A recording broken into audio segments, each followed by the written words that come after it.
Times network ద్వారా గుర్తించబడ్డ India's number 1 varicose veins hospital Avis ని సంప్రదించండి. నమస్తే శశికాంత్ గారు. నమస్తే ఉషా గారు.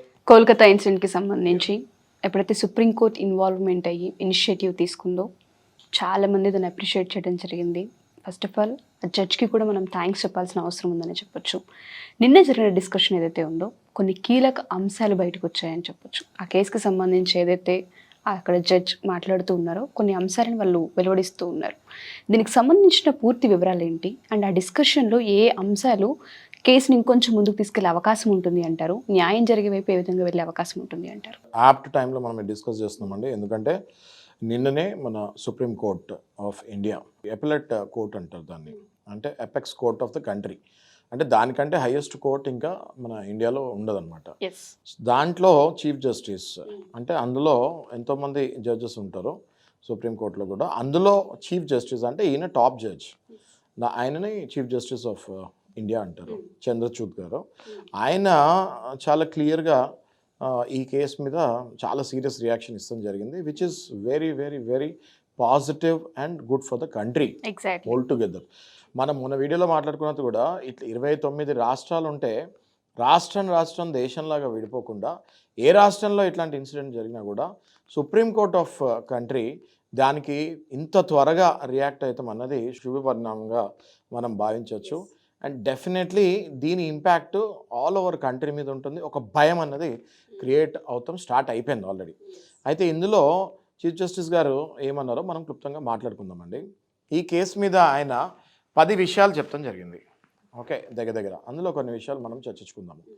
బేసిక్గా ఆయన చెప్పింది ఏంటి అంటే ఒక నేషనల్ టాస్క్ ఫోర్స్ అన్నది దీనికి కంపల్సరీ క్రియేట్ అవ్వాలి. యాజ్ ఏ ప్రోటోకాల్ డాక్టర్స్ అందరికీ కూడా ప్రొటెక్షన్ కల్పించాలి. దేశవ్యాప్తంగా ఒక నేషనల్ టాస్క్ ఫోర్స్ అన్నది క్రియేట్ చేయాలి. సో దట్ ఇట్లా పేషెంట్స్ ఎవరైనా బంధువులు ఎవరైనా చనిపోయినప్పుడు ఇట్లా అయినప్పుడు వచ్చి ఇమ్మీడియట్గా డాక్టర్స్ మీద హాస్పిటల్స్ మీద అటాక్ చేస్తాం జరుగుతుంది.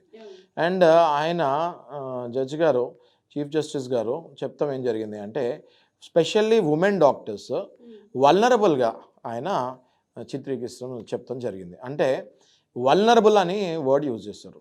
అందులో యంగ్ అండ్ ఫీమేల్ డాక్టర్స్ని జెండర్ బేసిస్లో by the virtue of gender they are vulnerable అని చెప్తాం జరిగింది. అంటే ఏంటి అంటే వాళ్ళు ఆడవాళ్ళు అవటం వల్ల అందులో మళ్ళీ యంగ్ డాక్టర్స్ అవటం వల్ల ఇంటర్న్స్ లాగా ఉండటం వల్ల they are becoming most vulnerable.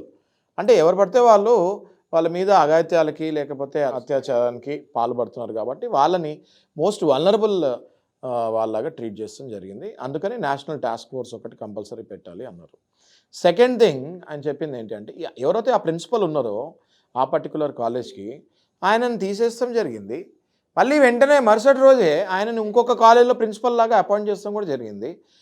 దానికి ఆయన సర్ప్రైజ్ వ్యక్తపరుస్తాం జరిగింది చీఫ్ జస్టిస్ గారు.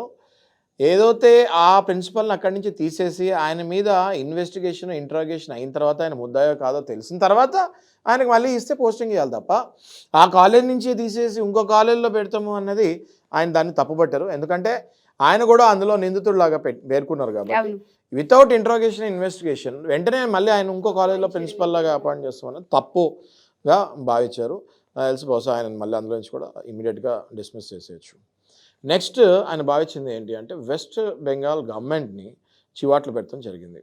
ఎప్పుడైతే కేసు ఇన్సిడెంట్ జరిగిందో ప్రైమా ఫేసీ కింద ఐదర్ కాలేజ్ యాజమాన్యం కానీ లేకపోతే గవర్నమెంట్ ఇమీడియట్గా ఆ ఇన్సిడెంట్ అందరికీ తెలిసిపోయింది కాబట్టి ఇమీడియట్గా గవర్నమెంట్ కానీ లేకపోతే కాలేజ్ కానీ దాన్ని ఎఫ్ఐఆర్ రిజిస్టర్ చేయాలి.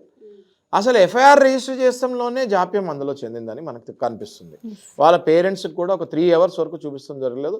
3 hours తర్వాత వాళ్ళ పేరెంట్స్ వెళ్ళి కంప్లైంట్ ఇచ్చేంత వరకు కాలేజ్ యాజమాన్యం ఏం చేస్తుంది, ఇన్సిడెంట్ అక్కడ జరిగిన తర్వాత గవర్నమెంట్ ఏం చేస్తుంది, ఇన్సిడెంట్ అక్కడ జరిగిన తర్వాత 100% దట్ ఈస్ నాట్ కరెక్ట్ అని కూడా చివాట్లు పెడతాం జరిగింది. దేనికి? వెస్ట్ బెంగాల్ గవర్నమెంట్కి. అట్లాగే ఇప్పుడు అదే రోజు ఆ కాలేజ్ మీద ప్రొటెస్ట్ కూడా అవుతాం జరిగింది, చిందరవిందర ధ్వంసం చేస్తాం కూడా జరిగింది. అయితే మళ్ళీ చీఫ్ జస్టిస్ గారు అనేది ఏంటి అంటే ఆ రోజు ఆ ఇన్సిడెంట్ జరిగిన తర్వాత దానికి అక్కడ హై అలర్ట్ ప్రకటించి సెక్యూరిటీ పెట్టి ఆ కాలేజ్ లోపలికి ఎవరు ఎంటర్ కాకుండా చూడాల్సిన బాధ్యత గవర్నమెంట్ది. ఎందుకంటే అందులో ఎవిడెన్సెస్ అవన్నీ మాయమయ్యే ఛాన్స్ ఉంటాయి. చిందరవందర అయినప్పుడు ఎవిడెన్సెస్ ఎలా దొరుకుతాయి? సో అక్కడ కూడా ఆ విషయంలో కూడా 100% గవర్నమెంట్ది ప్లస్ అక్కడ వ్యవస్థది తప్పుపడటం జరిగింది. ఇట్లా మన చీఫ్ జస్టిస్ ఆఫ్ ఇండియా నిన్న జరిగిన దీంట్లో ఒక 10 పాయింట్స్ డిసైడ్ చేసి ఇంకా మీదట వెళ్తూ మాత్రం ముందుకి డాక్టర్స్కి 100% ప్రొటెక్షన్ కలిగేయాల్సిన బాధ్యత ఎంత మాత్రమైన దేశానికి ఉంది. ఎందుకంటే వాళ్ళు ఇంకోటి కూడా చెప్తాం జరిగింది ఆయన, వాళ్ళు ఇప్పుడు పేషెంట్స్కి ఎంతోమందికి ట్రీట్మెంట్ ఇష్టం జరుగుతూ ఉంటుంది. అందులో కొంతమంది పేషెంట్స్ వాళ్ళ బంధువులు వాళ్ళు వచ్చి అక్కడ ఉన్నప్పుడు ఈ పేషెంట్ అనుకోని రకంగా ఒకవేళ బతుకుతారు అనుకున్న పేషెంట్ కూడా కొన్ని కాంప్లికేషన్స్ వల్ల ఒకవేళ చనిపోతే వెంటనే వాళ్ళు డాక్టర్స్ని అటాక్ చేస్తున్నారు. అందులో ఇంటర్న్స్ ఇంకా చిన్నపిల్లలు ఉంటారు, అందులో అమ్మాయిలు ఉంటారు. ఈ అటాక్ చేసే పరిస్థితుల్లో వేరే వాళ్ళు వల్నరబిలిటీ అడ్వాంటేజ్ తీసుకొని అఘాత్యం చేస్తూ కూడా జరుగుతుంది. కాబట్టి ఇక మీదట డాక్టర్స్కి 100% రక్షణ కల్పించాలి అని చెప్పి నేషనల్ టాస్క్ ఫోర్స్ NTF అన్నది ఇమీడియట్గా దాన్ని కాన్స్టిట్యూషన్ అమెండ్మెంట్ చేయమని చెప్పేసి చెప్తాం జరిగింది. అది ఇమీడియట్గా అమెండ్మెంట్ కూడా జరిగిపోతుంది. ఎందుకంటే ఆయన సుప్రీంకోర్టు జస్టిస్ కాబట్టి ఎక్కువ లేట్ కూడా ఉండదు. ఇమీడియట్గా ఆయన ఆర్డర్స్ ఎవరైనా పాటించాల్సిందే. జ్యుడిషియరీ సిస్టంలో ఈజ్ ద హైయెస్ట్ పోస్ట్ కాబట్టి ఆయన చెప్పింది NTF అన్నది ఇమీడియట్గా క్రియేట్ చేసి డాక్టర్స్కి రక్షణ కల్పించాలని చెప్పారు. సో ఈ రకంగా ఈ ఏదైతే ఇన్సిడెంట్ జరిగిందో దీనికి ఇంత ఇమ్మీడియట్గా Supreme Court of India chief justice దగ్గర నుంచి మనకి ఇట్లా ఫీడ్బ్యాక్ వచ్చి రిమార్క్స్ వచ్చి జడ్జ్మెంట్స్ ఆ దశగా వెళ్తూ లాస్ట్లో ఆయన ఏం చెప్పారంటే ఎంత త్వరగా అయితే అంత త్వరగా నాకు ఈ కేసుకు సంబంధించిన రిపోర్ట్స్ ఇన్వెస్టిగేషన్ రిపోర్ట్స్ బెంచ్ మైక్ రావాలి అని ఆర్డర్ చేస్తాం కూడా జరిగింది. ఇన్ని చివాట్లు ఈ కేసు మీద పెట్టేసరికి ఒక్కసారిగా దేశంలో 100% ఎవరైతే బాధపడుతున్నారో వాళ్ళందరికీ కూడా కొంచెం ఊరటలా అనిపిస్తుంది.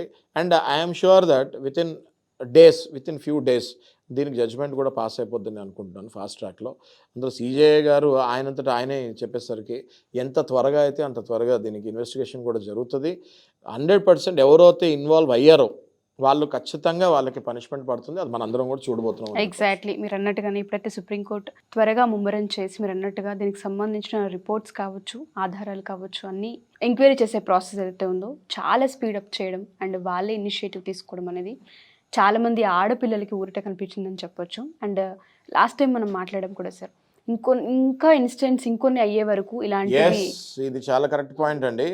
మళ్ళీ నేషన్ ఇలాంటిది ఒకటి చూడకూడదు అని కూడా చెప్పారు. ఎగ్జాక్ట్లీ ఇంకొక మర్డర్ అవుతాయి కానీ మీరు కళ్ళు తెరవరా, మీరు మారరా అన్నట్టు కూడా చివాట్లు పెట్టారు.